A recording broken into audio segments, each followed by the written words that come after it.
Hello दोस्तों, स्वागत है आपका आपके अपने YouTube channel Kabir paramedical classes के ऑनलाइन प्लेटफॉर्म पर।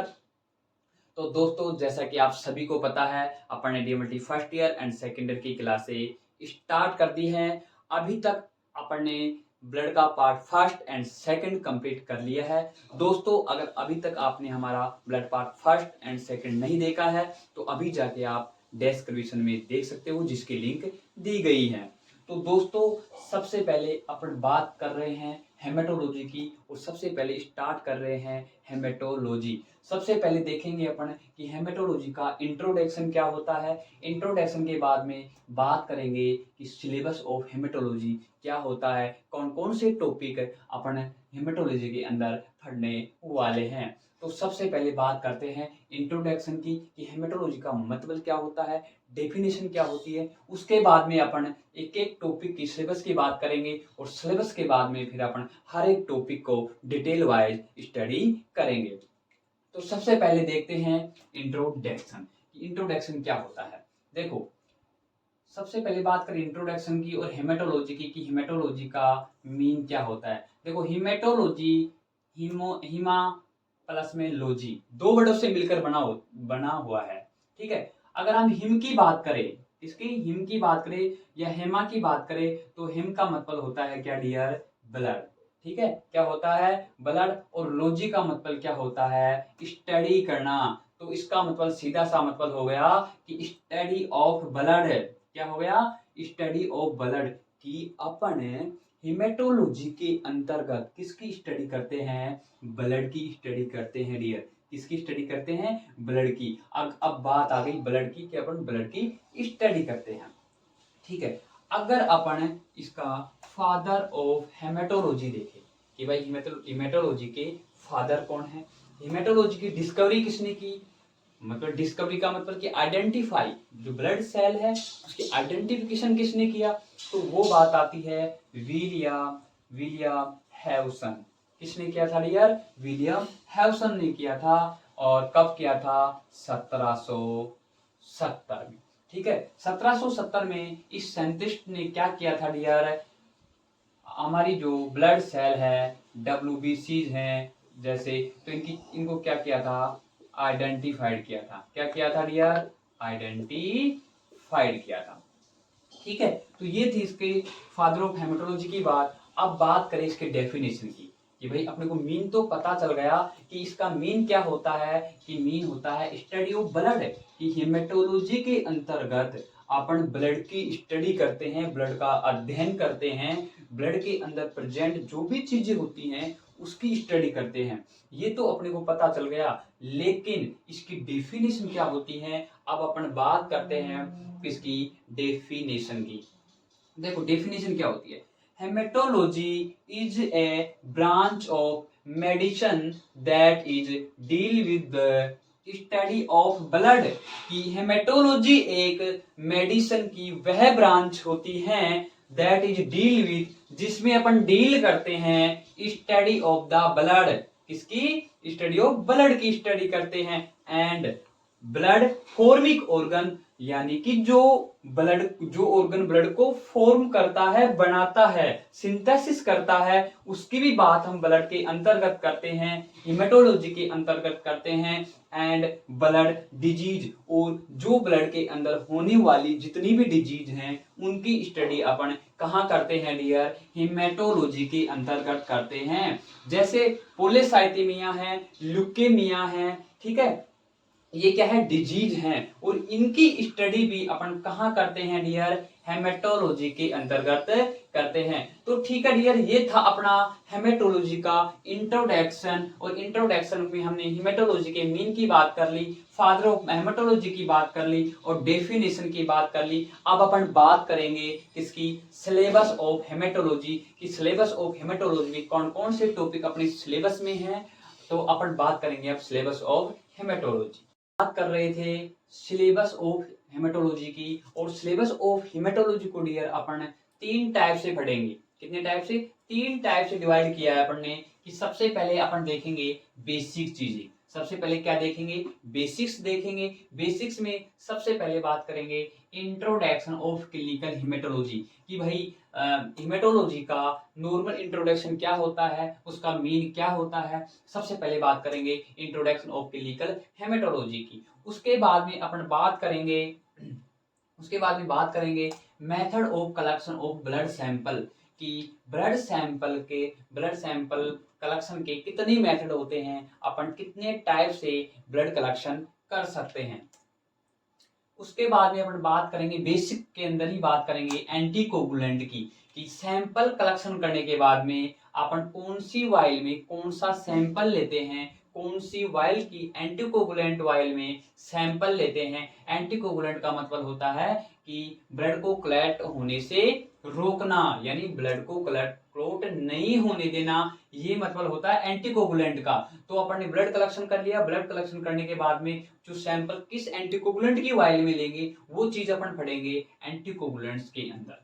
ठीक है डियर, अब बात करते हैं रूटीन हेमेटोलॉजिकल टेस्ट की। अपने जो डिवाइड किया है सिलेबस को 3 पार्ट्स के अंदर, तो बेसिक के अंदर हमने देख लिया है। उसके बाद में हम बात करेंगे रूटीन हेमेटोलॉजिकल टेस्ट की, कि रूटीन हेमेटोलॉजिकल टेस्ट के अंदर अपन कौन कौन से टेस्ट परफॉर्म करेंगे, कौन कौन से टेस्ट करेंगे। ठीक है, सबसे पहले बात करते हैं मेथड ऑफ हीमोग्लोबिन एस्टिमेशन, कि इसके अंदर हम हीमोग्लोबिन एस्टिमेशन के मेथड्स के बारे में बात करेंगे। जैसे मैं आपको एक दो बता दूं, साइनोमैथ हीमोग्लोबिन है, साहलीज मेथड है, और भी कई तरह के मेथड हम इसमें देखेंगे, बात करेंगे। ठीक है, उसके बाद में अब बात करते हैं आरबीसी काउंट।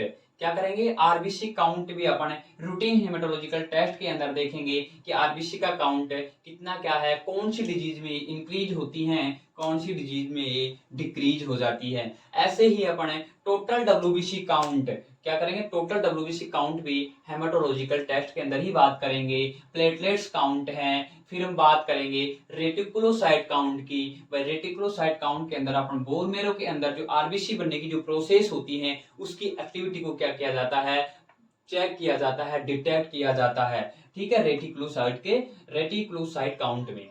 ठीक है डियर, फिर बात करेंगे एब्सोल्यूट इओसिनोफिल काउंट की। फिर हम बात करेंगे डीएलसी यानी डिफरेंशियल ल्यूकोसाइट काउंट।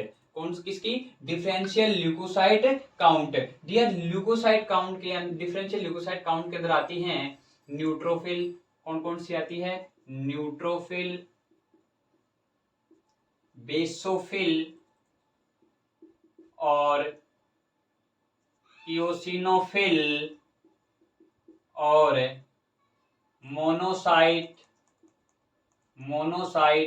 और लिम्फोसाइट। कौन सी आती है डियर, लिम्फोसाइट। ये सारी चीजें अपन डीएलसी के अंदर डिफरेंशियल ल्यूकोसाइट काउंट के अंदर बात करेंगे। ठीक है, फिर अब बात करेंगे पीसीवी की या एचसीटी की। पीसीवी का मतलब होता है पैक्ड सेल वॉल्यूम और इसका ही दूसरा नाम होता है एचसीटी मतलब हिमेटोक्रिएट। इसको ही अपन दूसरे नाम से बोल सकते हैं। ठीक है डियर, फिर अपन बात करेंगे ब्लड इंडिसेज की या फिर आरबीसी इंडिसेज की। क्या बोल सकते हैं इसको, आरबीसी इंडिसेज की अपन बात करेंगे। ठीक है डियर, आरबीसी इंडिसेज में भी अपन एमसीवी किस किस की बात करेंगे डियर, अपन बात करेंगे एमसीवी, एमसीएच और एमसीएचसी। इनकी अपन ब्लड इंडिसेज यानी कि आरबीसी इंडिसेज के अंदर बात करेंगे। डियर नेक्स्ट देखते हैं ईएसआर। ईएसआर का मतलब होता है इरिथ्रोसाइट सेडिमेंटेशन रेट, कि आरबीसी की जमने की दर क्या होती है डियर, ईएसआर होती है, जो कि अपन रूटीन हेमेटोलॉजिकल टेस्ट के अंदर ही बात करेंगे। ठीक है, नेक्स्ट अपन देखें पीबीएफ। पीबीएफ का मतलब होता है dear peripheral blood film. Peripheral blood का फिल्म का मतलब अपन एक स्लाइड लेंगे और उस पर क्या करेंगे, एक दूसरी स्लाइड की सहायता से अपन क्या बनाएंगे, एक फिल्म बनाएंगे और उस फिल्म को अपन माइक्रोस्कोप में एग्जामिनेशन करते हैं। ठीक है, नेक्स्ट अपन बात करें कि प्रिपरेशन एंड स्टेनिंग कि भाई अपने पीवीएफ बना ली, पेरिफेरल ब्लड फिल्म बना ली, तो उसको अपन स्टेन करेंगे। तो स्टेन ऐसे तो है नहीं कि डायरेक्ट स्टेन कर देंगे। स्टेन को सबसे पहले क्या करेंगे, प्रिपरेशन करेंगे, उसको बनाएंगे, उसको क्या क्या चीजें बनाने में चाहिए होती हैं वो सारी चीजें अपन प्रिपरेशन में देखेंगे। उसके बाद में अपन डियर स्टेनिंग करेंगे। ठीक है, अब बात करते हैं एबनॉर्मल मॉर्फोलॉजी ऑफ आरबीसी की और एबनॉर्मल मॉर्फोलॉजी ऑफ डब्ल्यूबीसी की। ठीक है कि भाई अपनी जो एबनॉर्मल आरबीसी हैं वो कौन कौन सी होती हैं और एबनॉर्मल होने के बाद में कैसी कैसी क्या आकृति की स्ट्रक्चर हो जाती हैं, वो बात करेंगे एबनॉर्मल मॉर्फोलॉजी ऑफ आरबीसी और एबनॉर्मल मॉर्फोलॉजी ऑफ डब्ल्यूबीसी में। ठीक है डियर, अब बात करते हैं स्पेशल हेमेटोलॉजी टेस्ट। अपन ने शुरू में बताया था कि अपन सबसे पहले क्या पढ़े थे, क्या पढ़ेंगे, बेसिक चीजें पढ़ेंगे, उसके बाद में रूटीन हेमेटोलॉजिकल टेस्ट परफॉर्म करेंगे, उसके बाद में अपन बेसिक से एडवांस की ओर बढ़ रहे थे। तो अपन स्पेशल हेमेटोलॉजिकल टेस्ट की बात करेंगे रूटीन हेमेटोलॉजिकल टेस्ट के बाद में। ठीक है डियर, तो स्पेशल टेस्ट में कौन कौन से टेस्ट होते हैं, ऑस्मोटिक फ्रेजिलिटी टेस्ट होता है, सबसे पहले इसकी बात करेंगे। फिर अपन estimation of foetal haemoglobin, foetal जो फीटस के अंदर जो हीमोग्लोबिन होता है उसको डिटेक्ट कैसे करते हैं और उसमें क्या देखते हैं, वो सारी चीजें एस्टिमेशन ऑफ फीटल हीमोग्लोबिन में बात करेंगे। उसके बाद में अपन G6PD एस्टिमेशन में एस्टिमेशन की बात करेंगे, ग्लूकोज 6 फॉस्फेट डिहाइड्रोजनेज। ठीक है, G6PD एस्टिमेशन ये क्या होता है, एक एंजाइम होता है, इसमें सारी चीजें कैसे परफॉर्म करते हैं G6PD टेस्ट, ये सारी चीजें हम जब स्पेशल हेमेटोलॉजिकल टेस्ट की बात करेंगे तब एक एक की डिटेल से स्टडी करेंगे। उसके बाद में अपन बात करेंगे डियर सिकलिंग टेस्ट की, और सिकलिंग टेस्ट के अंदर अपन क्या करते हैं, सिकल सेल हो जाती है, ये अपन मोस्टली एनीमिया के अंदर करते हैं, तो वो सारी चीजें जब स्पेशल टेस्ट पढ़ेंगे तब बात करेंगे। उसके बाद में डियर अपन लास्ट में ऑटोमेशन इन हेमेटोलॉजी और क्वालिटी कंट्रोल इन हेमेटोलॉजी। ऑटोमेशन का मतलब होता है डियर कि जो मशीन होती है वो स्वतः ही फंक्शन करती है, फुल्ली फंक्शन स्वयं ही करती है वो सारी चीजें, और बहुत सारे फंक्शन ऐसे होते हैं कि मशीनें सारे फंक्शन स्वतः ही करती हैं, और कुछ और सेमी फुल्ली वो होती है जो कुछ फंक्शन टेक्नीशियन के द्वारा किया जाता है